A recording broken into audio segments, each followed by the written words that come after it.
Let's look at a system that has infinitely many solutions, still doing Gaussian elimination. So this is the same example system that we looked at before. The only change is that I've changed 3 to a -3 in the third equation here in the constant position. So we have the augmented matrix for this guy, and again the only change is the -3 down in the bottom right. Now the sequence of row operations that I did last time worked great, so I'm going to use the same ones again. So I'm going to keep the 2, 1, 5, 4, and I'm going to subtract a copy of this from the first row, and that will give me 1 minus 2 minus 5 minus 3. And across the bottom, subtracting 3 copies will give me 1, -8, -23, and this time -15, which was different from what we had before because of the -3 there.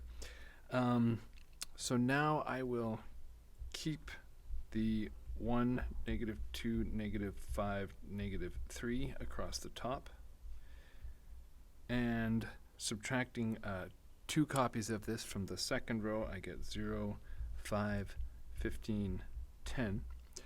And subtracting 1 copy of it from the bottom, I get 0, -6, -18, -12. And so now doing scalar multiples, or scalar multiplication across the rows, I get, 1, -2, -5, -3, and then dividing by 5, I get 0, 1, 3, 2, and then dividing by -6, I get 0, 1, 3, 2. Okay, and let's keep going here. So with the next row operation, since the second and third rows are the same, I can subtract 1 from the other, and I get a row of zeros. Now, by the way, occasionally when I teach this class, students get confused and they think that these two identical rows here cancel each other out, and so somehow both disappear into rows of zeros. But that's not true. You need to have one of them remain. Okay, and now we aren't quite in reduced row echelon form because I've got this -2 sitting above this pivot right here. So I'll add 2 copies of row 2 to row 1, and that'll get me a 1, 0 here, and the rest of it is going to look like 1, 1. And then at this point we have attained reduced row echelon form. Okay, so how do we figure out what the solution looks like? Well, same thing that we did back in the single solution case, and that is to rewrite these this matrix as a system of equations. So we have x1 plus x3 equals 1, and then we have x2 plus 3x3 equals 2, and then we're missing a third equation. So what are we going to do there? Well, if we've got 3 unknowns, we're going to need 3 equations. So let's go back and see what we've got. So we have a pivot for the x1 column, and we have a pivot for the x2 column. But in the third one here, we have no pivot. So since there's nothing fixing x3, we're going to say that x3 is free. Or what that means is we're going to say let x3 be a free parameter t.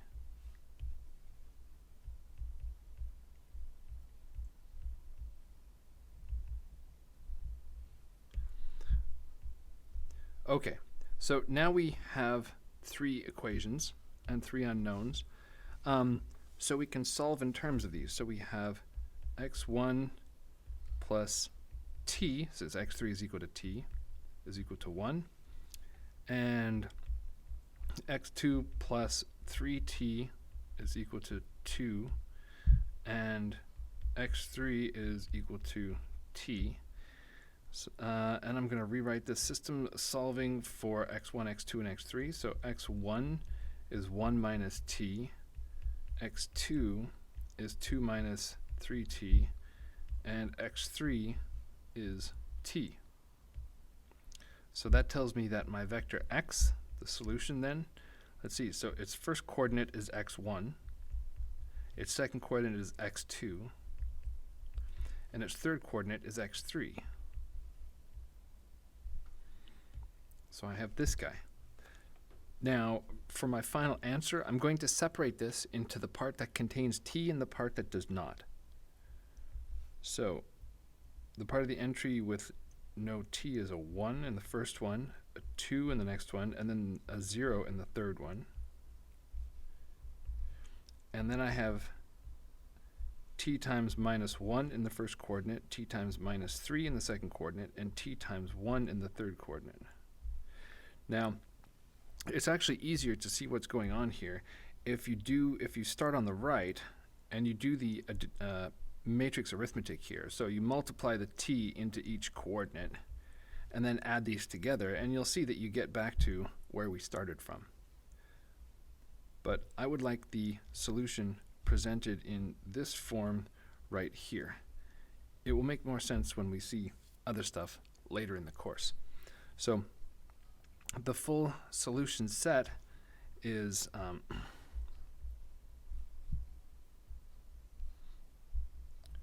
1, 2, 0 plus t times -1, -3, 1. And this is for any value of t. That's the solution set. And what this means is this means that any vector of the form 1, 2, 0 plus t times -1, -3, 1 will be a solution of that that system. And if you look at the form of this, this is a vector plus t times another vector. And so that means, let's see, I can draw a picture of what this kind of thing looks like in R3. So let's say here we are in R3 at the point U, and say the vector v is this vector right here. Okay, then that means that u plus tv for some number t, well, if t were equal to 1, we would be here. If t were equal to 2, we would be equal to here. If t were equal to -1/2, we would be here.